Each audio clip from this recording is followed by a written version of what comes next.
com mais dados, inclusive sobre Portugal. Aqui António Costa a fazer um elogio a Portugal e a vários governos, não só os socialistas, mas o atual governo, de que, de facto, Portugal tem estado na vanguarda de alguma coisa que nos orgulhemos, tem estado na vanguarda das energias renováveis, alternativas, da mudança de paradigma. Sim, há algumas áreas, como já tínhamos falado até, não é? Sim. Que de facto tínhamos sublinhado aqui, Portugal tem tido um bom desempenho, o próprio desempenho em termos de emissões também teve a ver com a crise pela qual passamos, não é? Mas o facto é, por exemplo, voltando de novo ao estudo... Sim, quando estamos em crise emitimos menos, pronto. Como é óbvio. Mas não pelas melhores razões. Não pelas melhores razões, obviamente, não é? Mas voltando aqui ao estudo, de facto as pessoas reconhecem que as alterações climáticas devem ser uma prioridade, mas consideram em Portugal em particular que ainda não o são.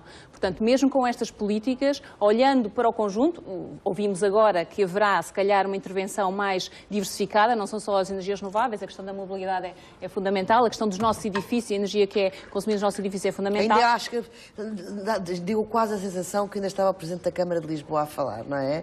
Reabilitação urbana, as cidades, a polis. Todos os estudos apontam para uma enorme concentração da população em cidades. Claro. Portanto, trabalhar a cidade, de facto, pode ter aqui um papel muito... energética Sim, nas cidades. Exatamente. E, portanto, É mais do que estarmos sempre a pensar em fornecer energia, se nós conseguirmos evitar essa necessidade, ou evitar uma parte dessa necessidade, isso pode ser muito positivo para estes objetivos mais globais de combate às alterações climáticas. Mas quero regressar à questão de... Andamos há anos, há décadas, a discutir o clima e pouco nada é feito. E, sobretudo, por quem deve fazer. Nós somos um pequeno país, à beira-mar plantado, e temos superado as expectativas no que diz respeito à mudança de paradigma. Os grandes emissores, os grandes poluentes, que os Estados Unidos e a China, fazem basicamente o que querem. Claro. Bem, não vou entrar necessariamente em detalhe, mas um dos problemas... Não é nenhum detalhe, é mesmo a sério. Porque se a China e os Estados Unidos não cumprirem os protocolos... Não é? É verdade. Como não cumpriram, claro. Não vale a pena. Não vale a pena Portugal estar sozinho a defender o clima, não é? Desculpa, Gil. É porque, de facto, os cidadãos, por acaso, não concordam com a Alberto. Eu tenho imensa desculpa. Não, os cidadãos, quer em Portugal, quer no mundo, quer na União Europeia, portanto, assim, nos grandes grupos que nós analisamos, de facto, apontam para que neste caso, podemos analisar Portugal deve avançar, mesmo que outros países não avancem. Sim, claro, não é nesse sentido. O que estou a dizer, em termos práticos... Sim. Em termos de facto, de alteração, de não subirmos 2 graus e subirmos apenas 1 grau, a grande responsabilidade, a grande capacidade para que isso não aconteça está na parte da China e dos grandes poluentes, não é? China, Estados Unidos... Sim, o que eu queria referir há bocadinho... É mais neste sentido que eu estou a falar. Sim, a minha questão não era do detalhe daquilo que estava a levantar, não. Isso é verdade. A única questão que se coloca aqui, a meu ver, é que o desenvolvimento económico está muito ligado à questão dos combustíveis. Logo, torna-se muito difícil estas negociações, porque sempre que há um país, ou porque tem que ser vinculativo, e isso implica o não desenvolvimento de um país, pelo menos diretamente hoje, é claro que podemos dizer, mas as energias renováveis, o desenvolvimento limpo, etc., têm um potencial enorme de desenvolvimento e deve ser feito. E essa é a grande oportunidade que as alterações climáticas também abrem, que é, nós estamos quase no abismo, porque mesmo os 2 graus já acarretam graves problemas, como já foi aqui mencionado. Ou seja, os 2 graus em si já é um problema grave e nós vamos ter que nos adaptar, que é outra componente desta COP21 que também muitas vezes é pouco falado. Ou seja, também se vai falar como é que os países, quer as regiões insulares, que provavelmente vão ter níveis do mar que já não permitem que esse estado permaneça. Quer outras questões relacionadas com secas, precipitações que levam a inundações urbanas, etc. Tudo isto também vai ser falado dentro da COP21. O que eu acho que é importante também, aí sim os governantes esclarecerem, é como criar mecanismos de desenvolvimento económico que integrem as boas práticas e boas ações climáticas, incluindo a mitigação, a adaptação e outros, como agora os Objetivos de Desenvolvimento Sustentável têm. Ou seja, acabar com a pobreza e todos esses. É importante que uma economia se desenvolva a promover estes fins e não que esteja a concorrer com estes fins. É importante que as economias que ainda não chegaram à Revolução Industrial não tenham de passar por ela, que passem esse degrau, não é? Deem um salto. Sim. E esse salto só pode ser dado com ajuda. Sim, não é? Mas o que é que já está a acontecer? Ou seja, cada vez mais vemos empresas não só pela questão de imagem, mesmo pela questão de custos, até por dependência externa, ou seja, nós se começarmos a consumir localmente, temos muito menos emissões de gases de efeito de estufa do que se estivermos a consumir produtos vindos da China ou de outras regiões do mundo. Mesmo sendo mais baratos, têm acoplados a si uma emissão muito superior do que ser produzido localmente. Recentemente, cada vez mais empresas, quer do ponto de vista de mitigação e de imagem e de responsabilidade social, quer do ponto de vista de que estas convulsões ecológicas, sociais, económicas de outros países, em que depois estas empresas dependem, faz com que elas comecem a controlar melhor de onde vêm os seus produtos. Ou seja, toda a cadeia de valor tem que começar a ficar muito mais robusta e esta questão das alterações climáticas está a provocar esta reflexão dentro das grandes empresas. Helena Freitas, acredita que vai sair alguma coisa de concreto, verdadeiro, execuível desta cimeira? Tenho a certeza que sim. E já agora pegava um pouco no discurso do anterior discurso, relativamente a esta questão. De facto, se nós estivermos à espera que os combustíveis fósseis terminem, portanto que esse recurso esgote e a partir daí seja possível encarar um novo paradigma de desenvolvimento, isso não acontecerá e não acontecerá ao longo do século. Portanto, isso todos percebemos já, e quem acompanha estas áreas sabe que não haverá um fim, digamos, imediato para os combustíveis fósseis. E, portanto, a viragem tem que passar por outros princípios e pela valorização de outras questões. E a questão económica, de facto, é até muito mais importante. Estamos muito mais próximos do paradigma ecológico e a ecologia está muito mais próxima da economia do que esteve no passado. Eu julgo que esse ponto, esta cimeira é já um exemplo disso mesmo. E isso é bom. Eu acredito nisso e por uma razão também muito concreta. Quando falamos, inclusivamente, nesta questão de apontarmos para reduzir até 2 graus ao longo do século, isto é apenas um número, ou seja, não, digamos, isto não resulta propriamente de uma convicção, de uma certeza científica de que este valor é o valor que deve ser, ou 1,5, 2 graus.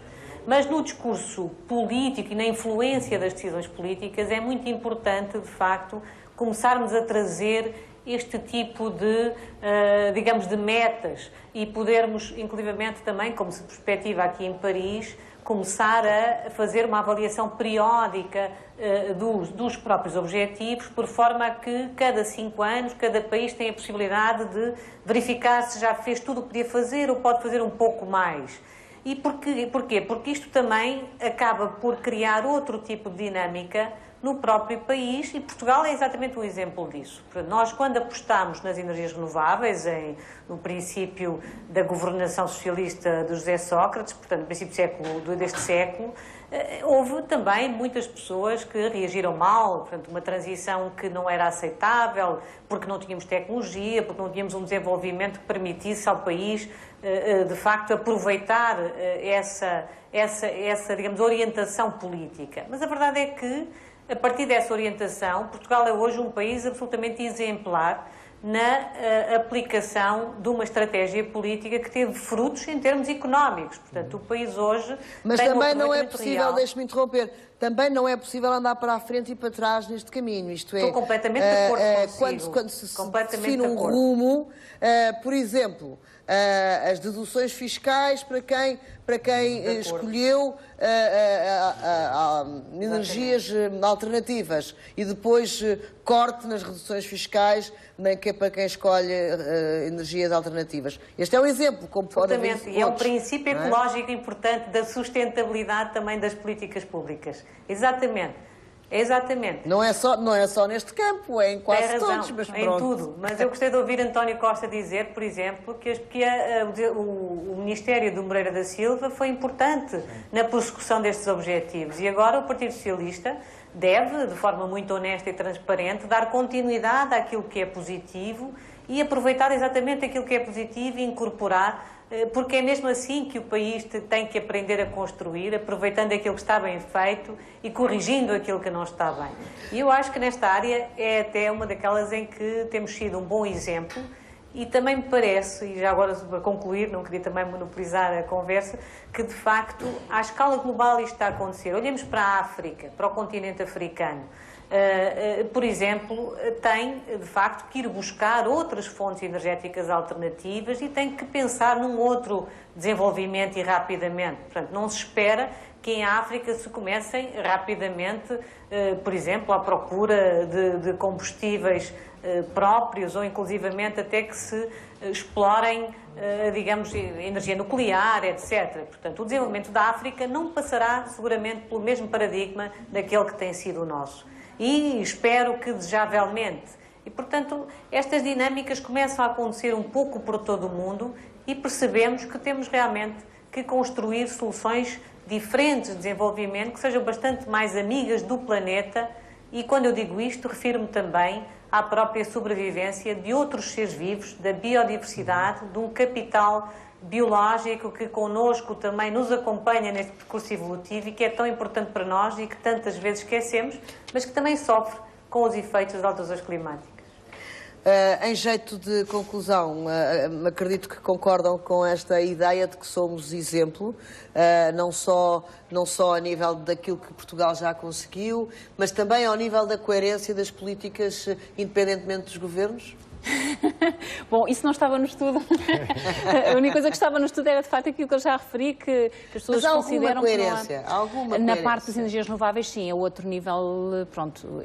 E há aqui também muitas políticas que são políticas que são coerentes também porque decorrem do nosso envolvimento europeu, não é? Sim, portanto, responsabilidades assumidas. Sim, portanto, a União Europeia tem muitas políticas na área da energia, na área dos edifícios, da eficiência energética, portanto, há um conjunto de metas que nós temos que cumprir que, digamos assim, resultam diretamente de legislação europeia, na qual também participámos, obviamente, claro, mas que nos obriga, enquanto país, a ter determinado tipo de conduta. Mas podemos dizer que fomos para além disso, na área das renováveis, claramente fomos para além disso e acho que não devemos ter receio, enquanto país, de dar os passos. Os cidadãos apoiam esses passos, não é? Explicados, com transparência, com o envolvimento dos cidadãos, porque lá está. Esta transição não vai ser sempre fácil. Que passos é que os cidadãos podem fazer? Eu, cidadã, o que é que eu posso fazer pelo clima? Para mim? Sim. Só para referir aqui uma coisa, que é também para referir que o corpo em Portugal, o corpo técnico, científico e empresarial, também está de parabéns, porque tudo isto não é só política. E temos grandes instituições, quer académicas, quer técnicas, às vezes a Defesa do Ambiente, etc., têm feito um trabalho de manter isto e fazer com que esta informação chegue também aos políticos para manterem as boas decisões. Isso eu gostava também de dizer, porque acho que é importante.